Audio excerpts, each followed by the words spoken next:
Have you ever felt hustled when your British mate says, "Lovely weather today, ain't it?"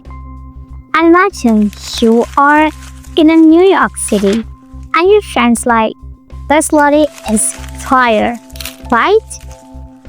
And you're just not. Well, today we are diving into tag questions. Those many questions at the end of sentences that glue our conversations together. We'll keep it simple, funny, and by the end, you'll be tagging like a pro. So, let's go. Okay, so let's start with what are tag questions? Tag questions are many questions tagged onto the end of statements to chat information, suck in a comment, or show surprise. In return, you'll hear tag questions more often than in the US. So, there are basically two types of tag questions. First one is canonical tags and the second one is variant tags. So what is a canonical tags? It just follows a simple rule.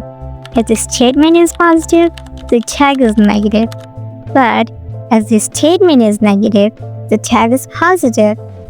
But on the other hand, variant tags are one word tags like right or in it. That don't fit clarity but still get up. Hey, agree with me? Can I lie?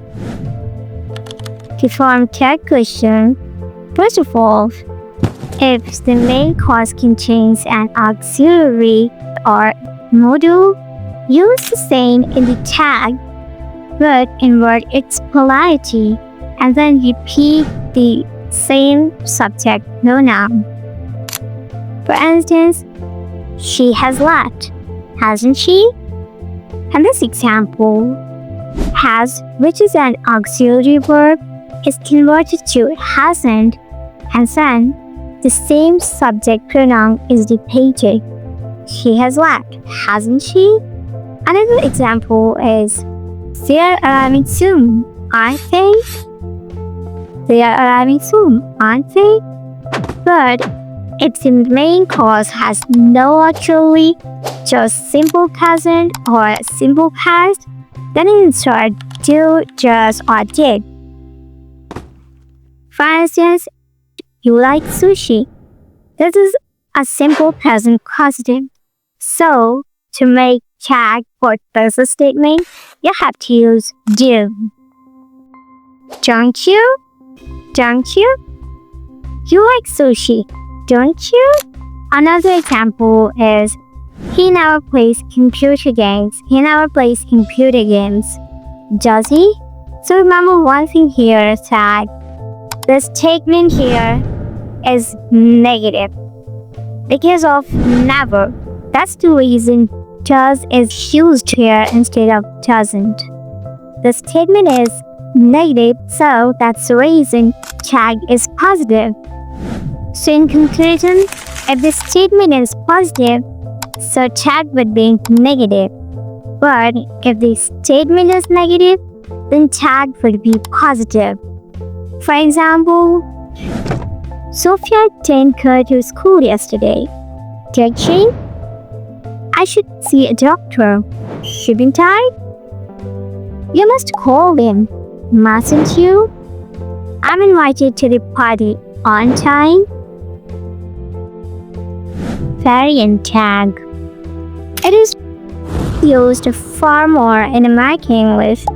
These include right, okay, and For instance, don't make that sex, right? In it is a colloquial British English variant of isn't it? It is mostly heard in informal contexts among younger speakers.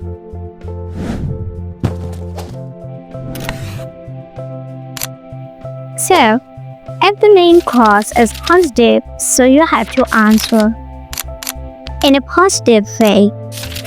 For example, she is a lot, isn't she? Yes, she is.